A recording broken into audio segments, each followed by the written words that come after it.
네, 오늘은 이사야 11장에 있는 말씀을 가지고 샬롬의 세상이라는 제목으로 같이 이 말씀을 나눌 때에 또 하나님의 나라, 또 평화의 나라가 어떤 나라인지를 또 우리가 다시 한번 또 되새겨보는 시간, 또 그리고 그곳에서 또 그곳을 위해서 우리가 할 수 있는 일, 또 우리가 하는 일이 무엇인지를 또 생각해보고 다짐해보는 그런 시간을 가졌으면 좋겠습니다. 오늘 본문은 이사야서 11장 1절부터 9절인데 이 단락은 크게 보면 두 부분으로 나누어져 있습니다. 먼저는 1절부터 5절까지에 보면 이상적인 통치자는 어떤 사람인가, 그리고 6절과 9절에 있는 내용에는 이상적인 나라, 그것은 어떤 나라인가를 이렇게 본문에서 다루고 있습니다. 먼저 이상적인 통치자는 어떤 사람인가에 대해서 알아보기 위해서 우리 1절부터 같이 한번 읽어보도록 하겠습니다. 이새의 줄기에서 한 싹이 나며 그 뿌리에서 한 가지 나서 결실할 것이요. 이새는 우리가 아는 것처럼 바로 다윗의 아버지입니다. 본문에 보면 다윗의 줄기가 아니고 이새의 줄기에서 이상적인 통치자가 등장할 것이다 라고 말하고 있는데, 왜 하필이면 위대한 다윗이 아니라 이새였을까요? 이것은 현재 이 글이 쓰여져 있던 현재 예루살렘에서 통치하고 있는 유다의 왕들은 모두 다윗의 후손에서 나왔고, 그런데 다윗의 후손에서 나온 왕들은 하나같이 이런 이상적인 왕들과는 거리가 멀었다라는 것을 우리가 알 수가 있는 겁니다. 그래서 이상적인 왕은 다시 원래의 뿌리로 돌아가서 다윗을 낳은 그 아버지 이새로부터 나올 것이다, 새롭게 시작할 것이다 라는 의미를 담고 있습니다. 그리고 우리는 이것을 제2의 다윗, 그러니까 제2의 다윗이 새로운 통치자가 될 것이다 라는 것을 우리가 1절을 통해서 우리가 짐작할 수 있습니다. 우리 2절도 같이 읽어보면 그의 위에 여호와의 영, 곧 지혜와 총명의 영이요 모략과 재능의 영이요 지식과 여호와를 경외하는 영이 강림하시리니. 새로운 통치자가 등장하면 하나님의 영으로 충만해진다고 합니다. 우리가 아는 것처럼 다윗이 역사의 전면에 등장할 때에도 처음에 야훼 하나님의 영이 임하는 장면이 하나님의 영에 감동되는 장면을 우리가 기억을 합니다. 오늘 본문의 이 제2 다윗에게도 이와 같이 영이 임할 겁니다. 야훼의 영이 도움을 받아야 또 이상적인 통치를 그 사람도 감당할 수 있는 것이죠. 이렇게 야훼의 영은 다스리는 데 필요한 능력을 그 왕에게 부여합니다. 이사야 11장 2절에서 이 중요한 것은 하나님이 선택한 다윗에게 하나님의 영이 이렇게 임한 것처럼 오늘 제2의 다윗이자 또 평화의 나라의 이상적인 통치자로 세움받는 그 사람에게도 마찬가지로 하나님의 영이 임한다는 그 사실입니다. 계속해서 3절을 같이 읽어볼까요? 그가 여호와를 경외함으로 즐거움을 삼을 것이며 그의 눈에 보이는 대로 심판하지 아니하며 그의 귀에 들리는 대로 판단하지 아니하며. 새로운 이상적인 통치자는 역시 우리와 같은 야훼 하나님을 경외하는 것을 가장 큰 즐거움으로 삼는 사람입니다. 하나님이 세우신 이상적인 통치자는 신이 아닙니다.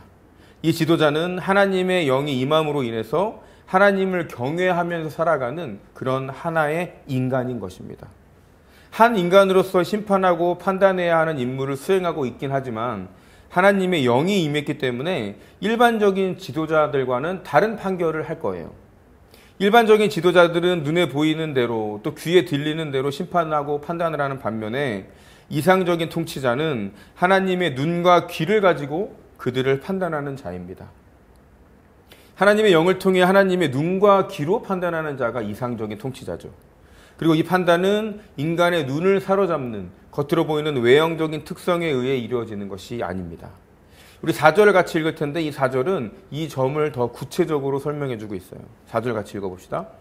공의로 가난한 자를 심판하며 정직으로 세상의 겸손한 자를 판단할 것이며 그의 입에 막대기로 세상을 치며 그의 입술의 기운으로 악인을 죽일 것이며. 여러분, 새로운 통치자는 공의와 정직으로 판단하는 자입니다. 새로운 통치자는 가난한 사람들이 억울하지 않게 공의와 정직으로 사람들을 판단하고 회복시킵니다. 반대로 악한 사람들에게 대해서는 나와 있는 것처럼 입의 막대기와 입술의 기운으로 심판하는 자이죠. 다시 말하면 새로운 통치자는 약자를 존중하지만 악인에 대해서는 엄중한 처벌을 내릴 그런 존재가 됩니다. 이어지는 5절에서도 새로운 통치자가 어떤 통치를 하는지 설명해 줍니다. 우리 5절을 읽어볼까요? 공의로 그의 허리띠를 삼으며 성실로 그의 몸의 띠를 삼으리라. 이렇게 이사야 11장 3절부터 5절에 보면 새롭게 앞으로 등장할 이상적 통치자를 소개하고 있는데, 이러한 통치자가 등장하면 바로 그 사회는 인간과 인간의 관계가 화평, 즉 샬롬을 이루게 될 거라는 것을 암시하고 있습니다. 그렇다면 이사야가 꿈꾸는 말하는 이상적인 나라가 어떤 것인지 6절부터 9절을 같이 이야기를 나눠볼 텐데, 먼저 6절과 8절에 보면 인간과 동물이 화평하게 이루는 그런 장면을 묘사하고 있습니다. 우리 6절부터 8절을 같이 한번 읽어보겠습니다. 그때 이리가 어린 양과 함께 살며 표범이 어린 염소와 함께 누우며 송아지와 어린 사자와 살찐 짐승이 함께 있어 어린아이에게 끌리며 암소와 곰이 함께 먹으며 그들의 새끼가 함께 엎드리며 사자가 소처럼 풀을 먹을 것이며 젖먹는 아이가 독사의 구멍에서 장난하며 젖된 어린아이가 독사의 굴에 손을 넣을 것이라. 이 본문에 보면 이상적인 통치자가 다스리는 그런 공동체는 어떻게 바뀔 것인지를 잘 보여주고 있어요. 우리 같이 읽은 것처럼 악인들과 힘 있는 자들이 억제되고 합당한 처벌을 받는 나라, 또 가난한 자들과 궁핍한 자들의 인권이 보장되는 세상은 이상적인 낙원으로 이렇게 바뀌는 겁니다. 이 구절은 옛날 노래로도 아주 유명한 구절이었죠. 우리가 사는 현재의 피조물은 인간의 죄로 말미암아 모든 관계가 사실 깨진 상태입니다. 창세기 1장 30절에 보면 인간과 동물 사이에 평화의 관계가 유지되었던 모습들을 우리가 살펴볼 수가 있어요. 그리고 창조할 당시에 동물과 인간은 모두 초식을 했습니다. 육식은 전혀 하지 않았어요. 하지만 창세기 9장 2절부터 3절에 나와 있는 것처럼 대홍수 이후에 인간과 동물의 평화가 깨졌습니다. 홍수 이후에 육식이 허용되었습니다. 창세기 3장부터 타락의 역사가 펼쳐지면서 타락의 절정인 홍수 그 이후에 바로 육식이 허용되고 이후에 인간과 동물의 관계가 깨지게 된 겁니다. 그런데 지금 읽은 이사야 11장 6절부터 8절에 보면 이렇게 깨어진 관계가 다시 회복되는 장면이 묘사되어 있어요. 인간과 동물이 서로 다시 화평을 이루는 모습, 새로운 통치자가 다스리는 평화의 왕국은 인간과 동물이 서로 물고 뜯는 그런 싸우는 세상이 더 이상 아닙니다. 읽은 것처럼 이리와 어린 양이 함께하는 공동체, 살찐 짐승과 어린아이가 함께하는 공동체, 염소와 곰의 새끼들이 함께 뒹굴 수 있는 공동체, 바로 이것이 이사야가 예언자적인 어떤 상상력으로 꿈꾸는 그런 세상입니다. 이렇게 새로운 세상은 동물들과의 공존 상태라기보다는 동물로 인한 상처와 위협이 제거된 상태, 바로 그런 상태가 이사야가 말하는 이상적인 세상이죠. 이상적인 평화의 세상을 한마디로 말하면 뭘까요? 바로 약자가 강자를 두려워하지 않는 세상, 그런 세상이 바로 이상적인 나라입니다. 이것이 바로 평화로운 세상입니다. 평화로운 세상은 그러면 강자가 다 없어지고 약자만 남아있는 세상일까? 전혀 그렇지가 않죠. 약자와 강자가 모두 같이 공존하지만 약자가 강자 때문에 더 이상 두려워하지 않는 세상, 이것이 바로 이사야가 말하는 평화의 세상입니다. 이것이 바로 평화의 나라입니다. 이 나라에는 정복자와 피지배자가 없어요. 그런데 이 사실을 가만히 읽어보면 이 본문의 어떤 묘사하는 걸 보면 어딘가 이치에 맞지 않을 것 같은 장면들이 사실 떠오르긴 하죠. 여러분, 이리와 어린 양이 함께 먹는다면 아무래도 이리 입장에서는 불편함이 있을 겁니다. 또 사자가 소처럼 집만 먹고 산다면 소 입장에서는 어차피 초식 동물이니까 상관없지만 사자 입장에서는 매우 불편하겠죠. 뱀이 흙으로 양식을 삼는 것도 매우 불편한 일입니다. 그렇다면 이 불편함에 대한 것을 이사야가 묘사한 목적이 있을 거예요. 그 의미는 무엇이냐면 바로 힘을 가진 존재가 불편함에도 불구하고 힘을 내려놓는다라는 것을 나타내는 겁니다. 평화의 세상은요, 힘 있는 사람들이 힘을 내려놓는 것, 바로 자기 비움에서 시작한다라는 것을 우리가 기억을 해야 합니다. 포악성과 맹폭성, 육식성과 야수성을 버려야만 진정한 평화가 이루어질 수 있다는 얘기예요. 이새의 줄기에서 나온 이상적인 지도자는 하나님의 어떤 각종 영을 받습니다. 이 지도자가 가난한 자들과 빈핍한 자들을 위해서 공의를 베풀고 세상의 악인들과는 끊임없이 긴장관계와 갈등을 일으키면서 싸움으로 평화의 세상이 찾아오는 것입니다. 이제 그리고 마지막 남은 구절을 같이 살펴보겠습니다. 우리 구절을 같이 읽어볼까요? 내 거룩한 산 모든 곳에서 해됨도 없고 상함도 없을 것이니 이는 물이 바다를 덮음 같이 여호와를 아는 지식이 세상에 충만할 것임이니라. 여기 보면 참 멋진 표현이 등장하죠. 물이 바다를 덮음 같이 야훼를 아는 지식이 세상에 충만할 것이다. 세상에 하나님을 아는 지식이 충만해지는 겁니다. 모든 사람이 이제는 이 상황이 되면 하나님을 진정으로 알게 돼서 더 이상 하나님에 대한 설명을 그 누군가가 할 필요가 없게 되는 세상, 그런 상태를 말하는 게 바로 11장 9절에 있는 내용이에요. 그리고 이것은 곧 하나님과 인간이 하나 되는 그런 상태를 말하는 것입니다. 예레미야 31장 31절부터 34절에 보면 그 유명한 새 언약이 나와요. 여기 보면 하나님께서는 새 언약을 세우는데 이때 돌판이 아니라 사람의 마음, 그러니까 심장에 새기겠다는 말씀을 하십니다.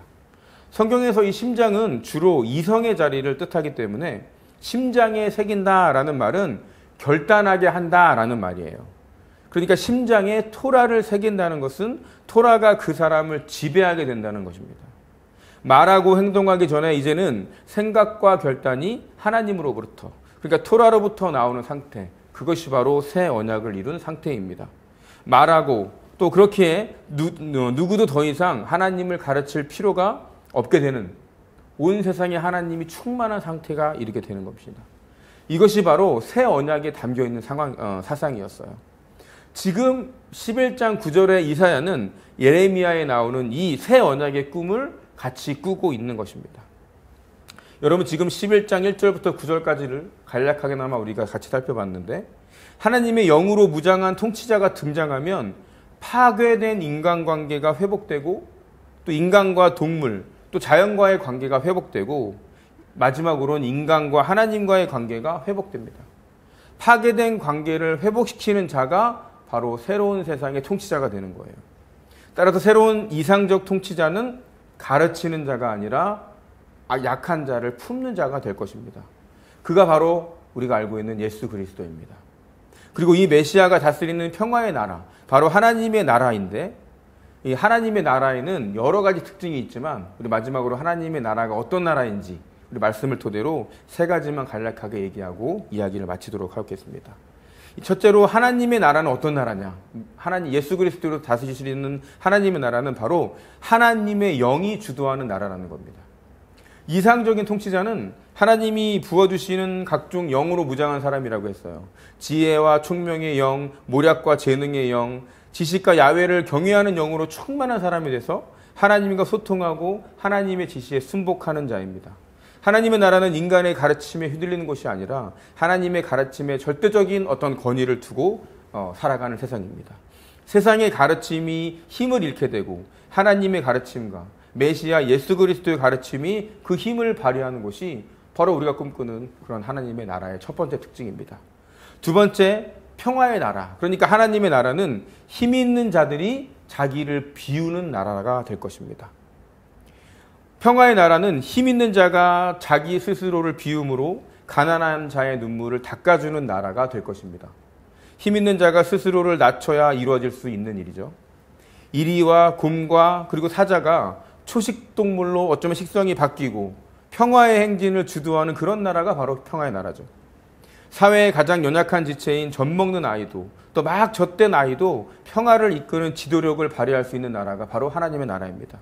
이러한 나라는 힘 있는 자들이 힘을 휘두르거나 과시하지 않고 힘을 내려놓는, 힘을 빼는 나라가 될 것입니다. 힘 있는 자의 자기 비움과 자기 부정이라는 그런 십자가 정신이 발휘되는 곳, 그것이 바로 우리가 꿈꾸는 평화의 나라가 될 것입니다. 마지막으로 평화의 나라는 어떤 나라냐? 원수가 사라지는 나라가 아니라 원수에 대한 적대감이 사라지는 나라다. 이렇게 기억하면 좋을 것 같아요. 보통 적대적인 관계에 있던 상대를 없애버려야 내가 평화를 이룰 수 있다라고 생각을 하는데, 사실 나를 힘들게 하는 어떤 상대가 없어진다고 해서 나에게 평화가 오진 않아요. 왜냐하면 또 다른 사람이 나를 힘들게 할 테니까 말입니다. 살다 보면 이런 경험을 상당히 많이 하죠. 저 인간이 없어지면 나를 힘들게 하는 어떤 일이 사라질 거야 라고 생각하지만 새로운 사람이 등장해서 나를 힘들게 합니다. 그런데 평화는 적대자가 사라져야 오는 것이 아니라 적대감이 사라져야 오는 거예요. 상대를 제거해서 없애버리는 것이 아니라 그 상대와 공존하는 것이 바로 진정한 평화입니다.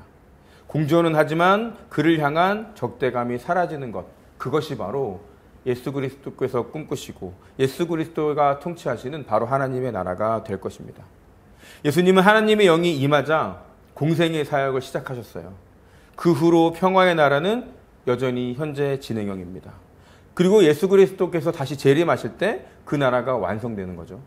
하나님은 이러한 하나님의 나라, 그러니까 평화의 나라를 일구는 일에 우리를 동역자로 부르셨습니다. 고린도후서 6장 1절에는 이렇게 기록이 되어 있습니다.